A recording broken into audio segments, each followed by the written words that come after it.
Crimen y castigo, una mirada contemporánea al derecho penal. Buenos días, buenas tardes, buenas noches a todos los y las que nos escuchan. Bienvenidos al primer episodio de Crimen y Castigo, un podcast del Departamento de Derecho Penal de la Universidad Externado. Yo soy Valentina del Sol. Yo soy Camilo Urbano. Y yo soy Yesid Reyes. En los medios de comunicación suele salir mucha información sobre el derecho penal, bien sea porque se informa sobre la comisión de delitos o propuestas de reforma judicial o problemas del sistema penitenciario en Colombia. Estamos acá para, en palabras sencillas, reflexionar junto con ustedes y ayudarles a entender un poco más todas estas noticias sobre derecho penal. En efecto, Yesid, muchas gracias por esa presentación. En el episodio de hoy, uno de estos temas de actualidad con el que queremos abrir el programa es el trabajo de la Jurisdicción Especial para la Paz. Recordemos rápidamente que este tribunal, creado tras la firma del acuerdo de paz entre el gobierno de Colombia y las FARC, este año cumple 5 años de trabajo y nos parece importante evaluar y reflexionar al respecto. Así es, Valentina, la Jurisdicción Especial para la Paz es también un tema del que se habla mucho en los medios de comunicación porque la gente lo identifica como el aspecto penal del acuerdo de paz. En realidad, la Jurisdicción Especial para la Paz hace parte de un sistema más complejo que se creó en el convenio celebrado entre el Estado colombiano y las antiguas guerrillas de las FARC como un mecanismo de justicia transicional orientado a superar el conflicto armado que lleva ya varias décadas en Colombia. Para estos efectos, entonces, hemos invitado a la profesora Natalia Silva del Centro de Investigación en Filosofía y Derecho de nuestra universidad, que es una abogada española con maestría en Derecho Internacional Penal, que ha estado trabajando desde hace ya varios años, tanto en temas relacionados con la jurisdicción como en general con el proceso de transición. Bienvenida, Natalia. Muchas gracias, Valentina. Primero, cuéntanos un poco qué te trajo desde España hasta Colombia. Bueno, en primer lugar, muchas gracias, Yesid, Camilo, Valentina, por esta invitación a este primer episodio de Crimen y Castigo. La verdad es que me parece muy bien que se empiece hablando del trabajo de la JEP, teniendo en cuenta pues, que precisamente, como lo mencionas, en marzo se cumplieron pues, los 5 primeros años de funcionamiento de esta institución. Y pues mira, no llegué por amor, pero por amor me acabé quedando en Colombia y por otras razones.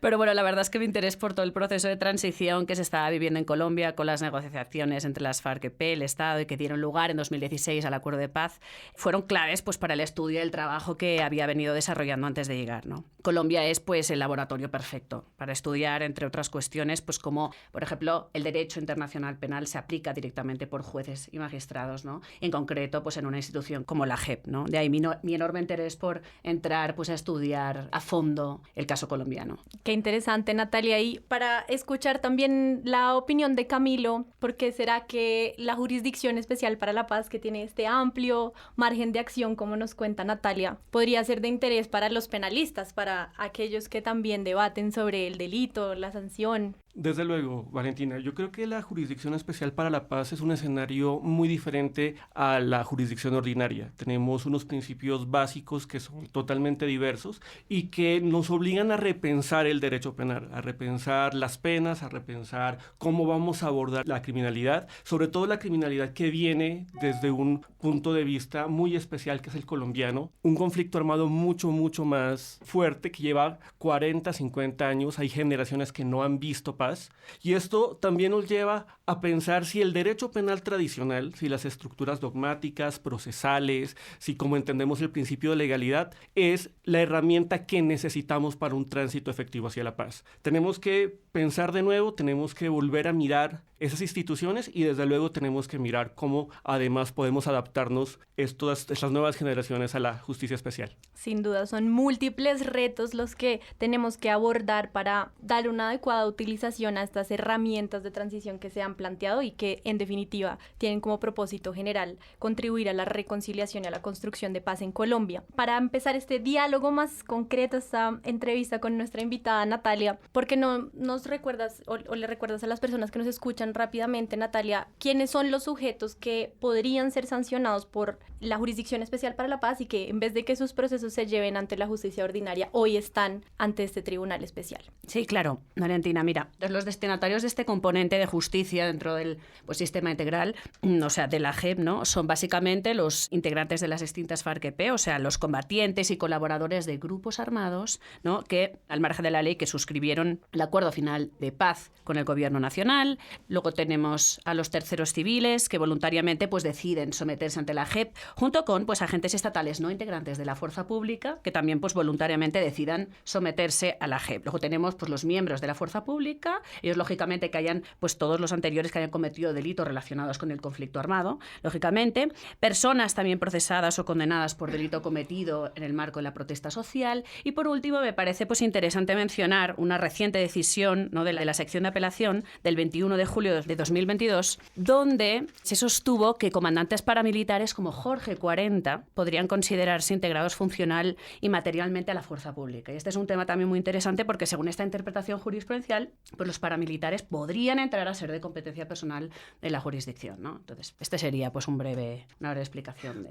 Breve, pero sin duda muy compleja. Nos damos cuenta que hay una multiplicidad de actores que están sometidos a regímenes jurídicos diferenciados y eso sin duda es uno de los múltiples retos que debe enfrentar la JEP. En ese balance, Natalia, que tú haces del trabajo de estos 5 años, ¿cuáles son justamente esos retos que tú has identificado que ha tenido que enfrentar la JEP? Sí, Valentina, bueno, antes de hablar de los retos, a mí me gustaría hablar un poco también de los logros, ¿no? O sea, ¿qué ha sido lo que ha logrado la JEP en estos 5 años, que también ha sido pues muy importante, ¿no? En primer lugar, pues hemos acabado un poco con la lógica, ¿no?, de la justicia clásica a través pues de la concesión de amnistías e indultos, ¿no?, por delitos políticos y conexos, ¿no? Esta figura tan importante que se había también manejado previamente, que se ha visto manejada, ¿no?, en la historia colombiana. Y no estamos usando la justicia ordinaria, como ya se ha mencionado varias veces, ¿no? Estamos hablando de la concesión de beneficios penales a cambio, ¿no?, de la contribución a la verdad, reparación, no repetición de los que pues se sometan a la JEP o voluntariamente no deciden someterse a la JEP. Aquí es importante hablar de los siguientes logros. En primer lugar, que estamos ya hablando pues de que se está cerrando, ¿no?, todo ese proceso de priorización, ¿no? Tenemos aquí 11 macrocasos y la JEP ha estado, digamos, tomando la palabra en lo que va a ser lo que es la agenda temática de la Jurisdicción Especial para la Paz.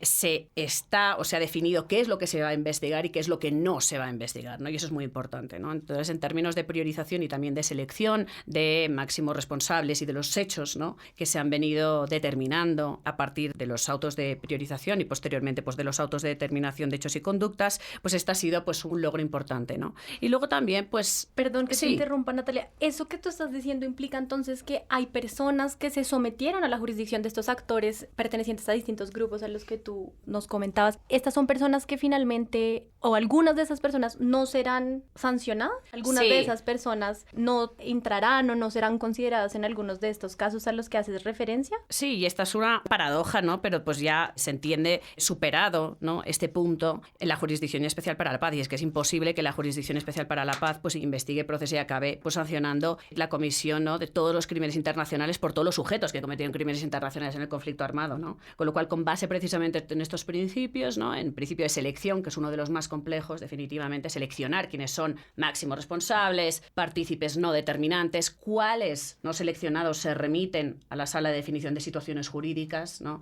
Todas estas decisiones que tiene que estar adoptando la JEP pues hacen que, hombre, que también sea complejo, ¿no? Porque estamos partiendo de la idea de que no todos los crímenes internacionales se van a poder enjuiciar, ¿no? Natalia, una pregunta con lo que acabas de decir. ¿Pero no te parece que la JEP actualmente está restringiendo un poco esas amnistías y esos indultos? Es decir, la JEP no está limitando que se otorguen amnistías e indultos so pena de unas concepciones muy particulares de todo lo que tenga que ver con el régimen de condicionalidad. Bueno, el régimen de condicionalidad es un tema muy interesante que creo que abordaréis luego vosotros dos. Creo que sí, que a veces se está, digamos, interpretando el régimen de condicionalidad de manera un poco estricta, ¿no? Posiblemente. Pero tampoco creo que se esté limitando esa concesión de amnistías e indultos. De hecho, uno de los debates que se han dado en el marco de la sala de reconocimiento es precisamente partiendo, ¿no?, del principio pues, de la concesión de la amnistía más amplia posible al cese de las hostilidades, ¿no?, como en realidad el límite debería ser las conductas que están o los crímenes que se encuentran en el Estatuto de Roma de la Corte Penal Internacional y que el resto deberían amnistiarse. Eso incluye delitos del Código Penal como, por ejemplo, el reclutamiento de niños de menores de 18 años, sabiendo que el Estatuto de Roma, por ejemplo, solo incluye como crimen de guerra el reclutamiento de menores de 15. Entonces, ahí hay unos debates muy interesantes en sala de reconocimiento sobre hasta dónde tiene que llegar esa amnistía, porque algunos magistrados sí son de la opinión pues, de amnistiar todo menos lo que se encuentra en el Estatuto de Roma. Y otros que quieren ir más allá en lo que es pues, la concepción de lo que puede llegar a ser un crimen de guerra, ¿no? Yendo, pues eso, a partir pues, de todos los desarrollos que se han dado, tanto en la costumbre internacional como en derecho convencional, ¿no?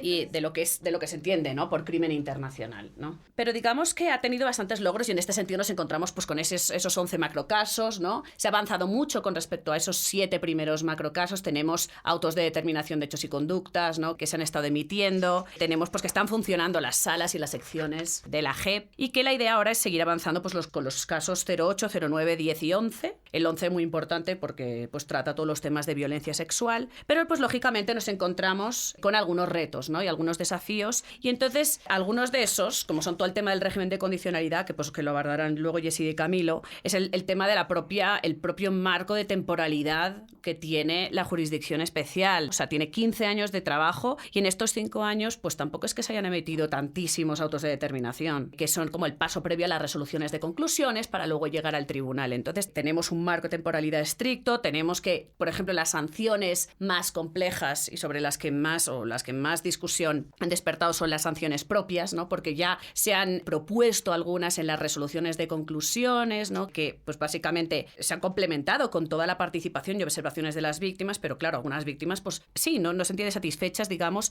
con, por ejemplo, el hecho de pues que integrantes de la fuerza pública que cometieron crímenes de guerra y crímenes de lesa humanidad, pues nada, lo que hagan es elaborar una especie de placas conmemorativas, ¿no? Y entonces ha habido ya pues distintas voces que se han levantado al respecto, ¿no? Cosa que es comprensible, porque el tema pues de las sanciones propias con ese componente reparador que tienen, pues es también bastante complejo. Sin duda.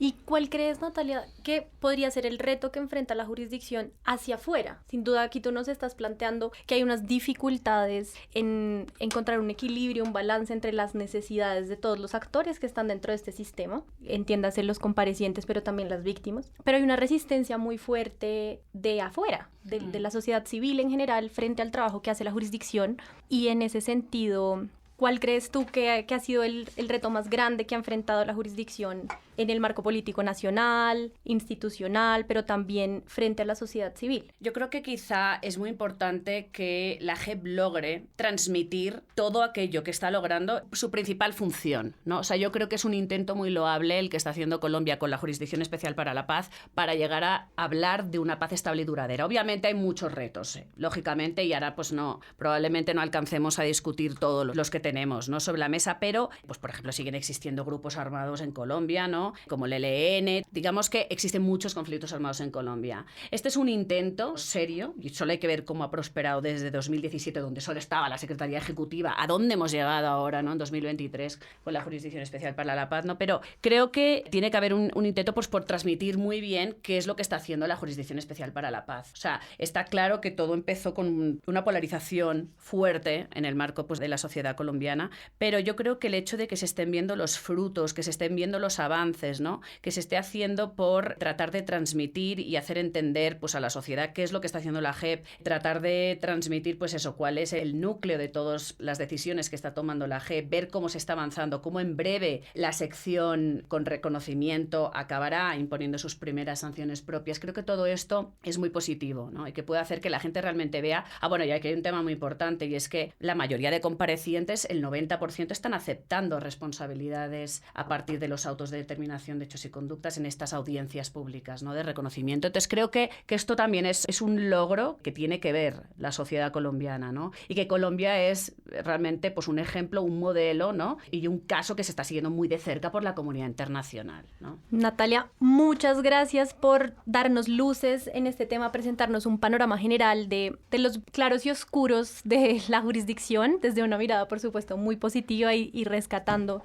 principalmente los logros que ha tenido la jurisdicción. Y para cerrar, nos gustaría que en 30 segundos nos digas qué hay que hacer para fortalecer el trabajo de la jurisdicción. A ver, yo creo que es muy importante que la JEP se articule con las otras entidades de todo el sistema, ¿no? Nacional de Verdad, Justicia, Reparación, no repetición. Creo que es muy importante también que las propias salas y secciones se articulen entre ellas mismas. Creo que también para ello es importante que, pues, y vuelvo a utilizar la palabra articulación, pero que haya de verdad una comunicación entre los distintos macrocasos que está llevando la sala de reconocimiento, ¿vale? Porque hay conductas que se están investigando paralelamente en distintos casos y esto es algo que puede ser bastante complejo, ¿no? Tenemos un caso de reclutamiento, pero el reclutamiento ya ha salido en autos de determinación que ya se han emitido, por ejemplo, en los caso 05, que es un caso territorial, ¿no? Entonces, ¿cómo articular eso, ¿no? Luego, creo que es muy importante, en términos de comunicación, explicar muy bien hasta dónde llegan las funciones de la JEP en términos de reparación, por ejemplo, que es algo que yo creo que a veces no está del todo claro, ¿no? Entonces, que pueden imponer estas sanciones, pero luego, pues obviamente, hay funciones que se escapan ya de lo que es el trabajo propiamente dicho de la JEP.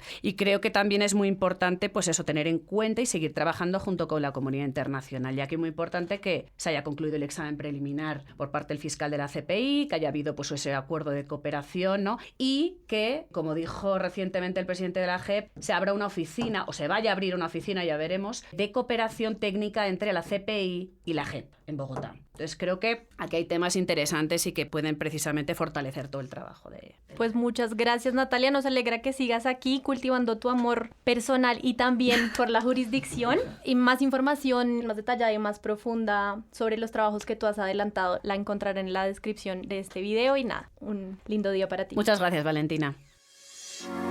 Ahora, en Crimen y Castigo, el debate. En términos generales, cuando se habla de justicia transicional, se hace referencia a un conjunto de mecanismos a través de los cuales un Estado busca hacer la transición de una situación de violación masiva de derechos humanos hacia una situación de normalidad. Dentro de ese concepto genérico de justicia transicional, las naciones tienen relativa libertad para configurar ese sistema de justicia transicional, siempre desde luego respetando unos parámetros o unos principios mínimos. En Colombia se creó un sistema que se llama el Sistema Integral de Verdad, Justicia, Reparación y No Repetición, que tiene varios componentes. Uno de esos componentes es la Jurisdicción Especial para la Paz, de cuyos retos y cuyos logros nos ha hablado hace un momento Natalia, pero aparte de esa Jurisdicción Especial para la Paz, existe un segundo componente que es la Comisión de la Verdad, existe una unidad de búsqueda de personas dadas por desaparecidas, existen unos mecanismos de reparación a las víctimas a cargo fundamentalmente del Estado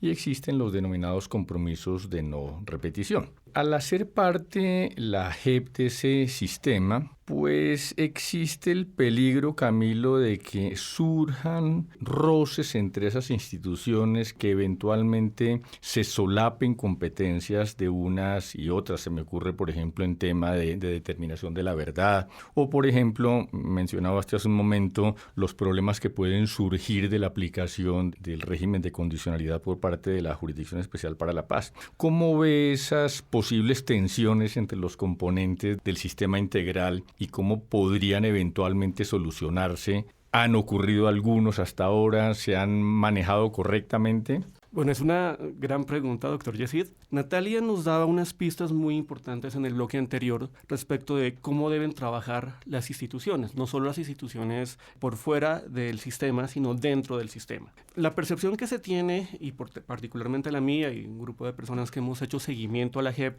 es que existe cierto nivel de desarticulación entre los elementos del sistema. Un ejemplo claro es precisamente la búsqueda de la verdad. Las funciones que tiene, por ejemplo, la JEP, propiamente dicha, parecería duplicarse con otras formas o con otras instituciones del sistema. Entonces la pregunta que le puede surgir a una persona, inclusive a las personas que se someten a la JEP, es, bueno, ¿y dónde digo yo la verdad? ¿Qué consecuencias tiene decir la verdad en una institución o en la otra? Frente a esto creo que hay vacíos, creo que es un sistema en construcción y de todas maneras es importante que eso genere una discusión interna de la JEP, para a su vez generar una seguridad jurídica de las personas que comparecen a ella. Es decir, no sé qué piensa usted especialmente sobre el tema de la condicionalidad. Yo creo que es uno de los temas más complejos en este momento. Han salido unos pronunciamientos que se pueden calificar de polémicos y que dejan algunas dudas de cómo se está tratando esto dentro del sistema. Sí, hace un momento mencionaba usted el tema de las amnistías y los indultos, por ejemplo.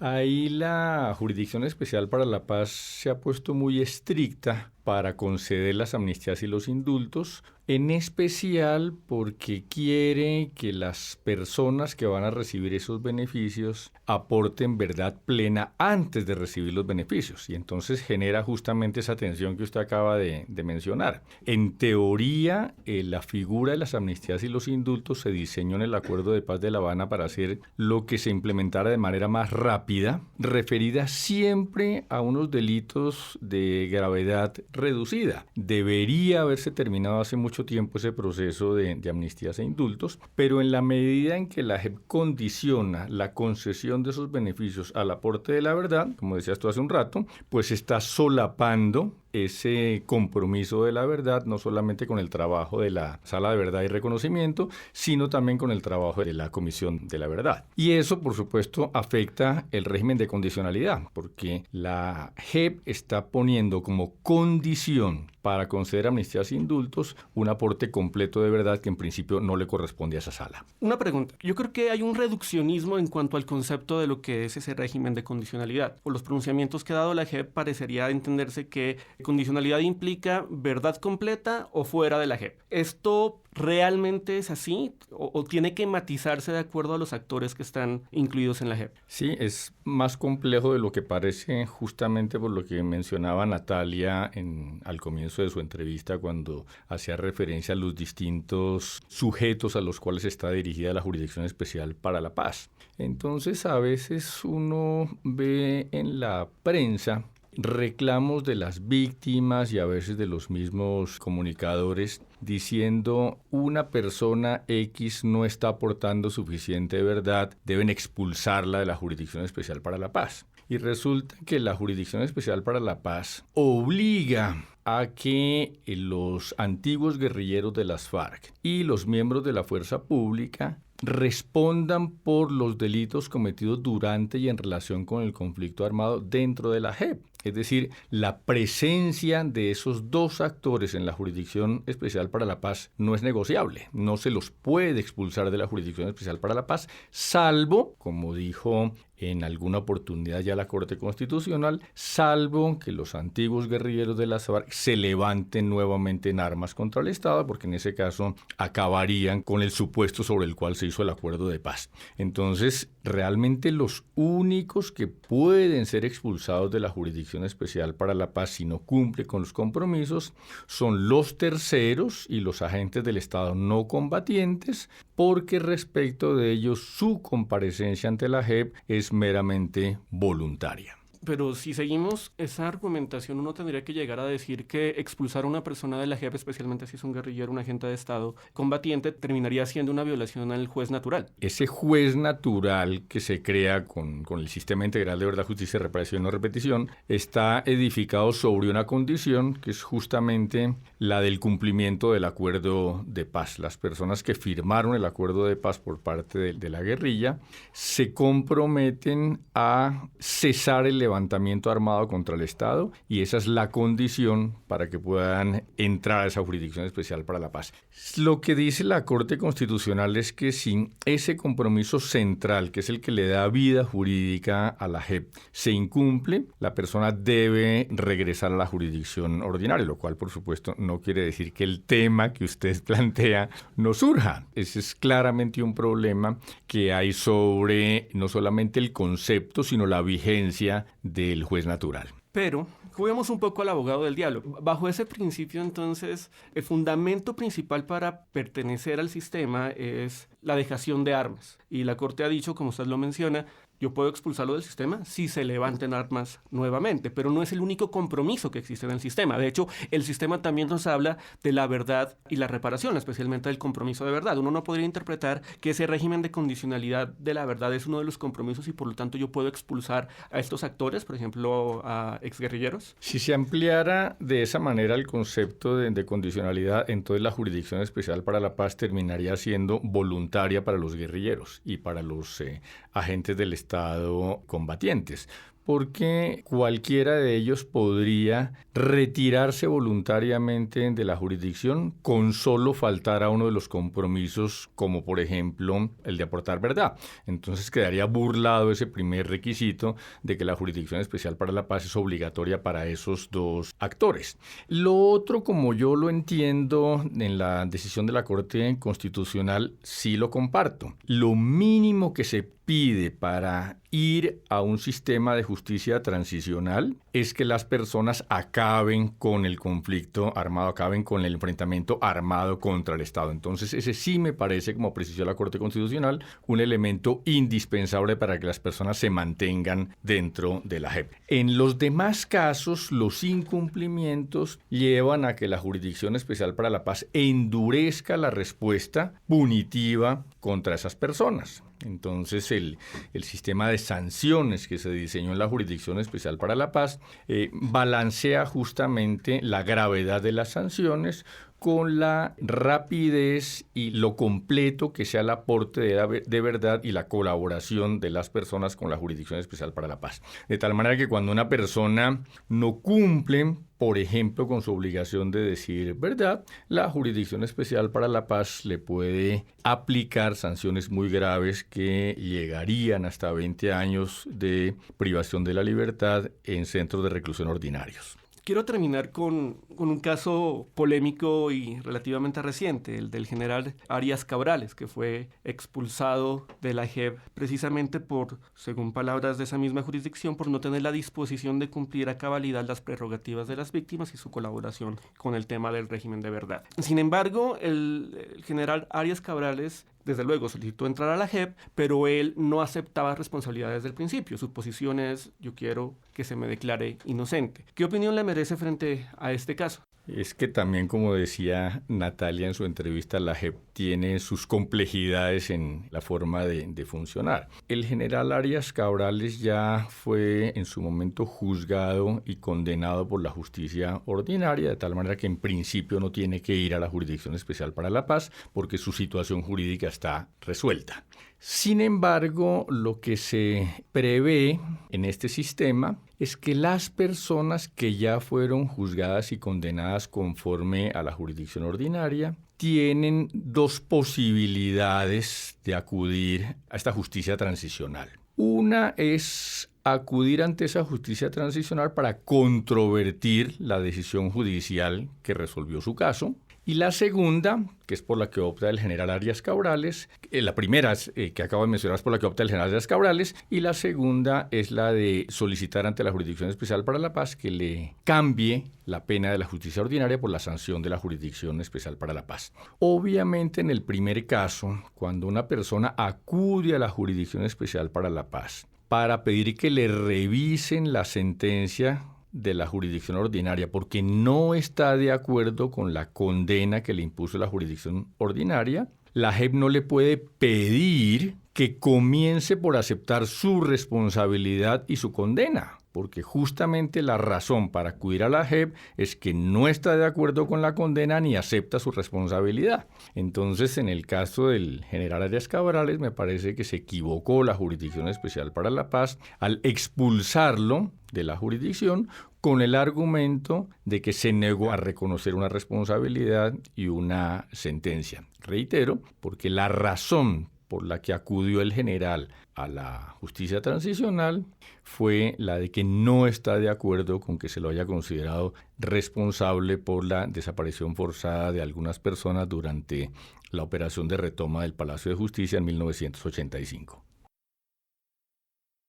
Pues Yesid, Camilo, estoy muy contenta de que este haya sido nuestro primer paso o uno de los pasos que estamos dando en el proceso de actualización, modernización y reposicionamiento del departamento. ¿Cómo se sienten ustedes después de este programa? Bueno, yo creo que como experimento es un gran experimento, es una forma de acercar el derecho penal a todas las personas, no solamente a los estudiantes, no solamente a los abogados, sino a todas las personas que les interesa saber qué está pasando en la realidad nacional. Una carga muy importante de nuestra realidad es el derecho penal. Nosotros vemos y de cada 10 titulares, 7 tienen que ver con nuestra profesión y es importante que haya discusiones serias sobre esto más allá de unas discusiones propias de Twitter. Muy importante también darle elementos de juicio a las personas para que puedan participar en las discusiones, porque a todos nos interesa seguir el acontecer nacional. Parte importante de ese acontecer nacional, como dice Camilo, tiene que ver con la justicia penal. Todos queremos opinar sobre ese tema, pero a veces nos hacen falta algunos elementos de juicio, algunas precisiones, como por ejemplo las que nos ha hecho Natalia el día de hoy sobre qué es la Jurisdicción Especial para la Paz, a quién se aplica, cuáles son sus logros y cuáles son sus retos. Y desde ese punto de vista creo que este espacio de crimen y castigo puede ser una buena ayuda para la gente que quiera entender esas complejidades del derecho penal. Pues muchas gracias a todos y a todas quienes nos escucharon. Síganos también en @derpenalUS y nos vemos en el próximo episodio. Nos vemos en una próxima edición de Crimen y Castigo, una mirada contemporánea al derecho penal.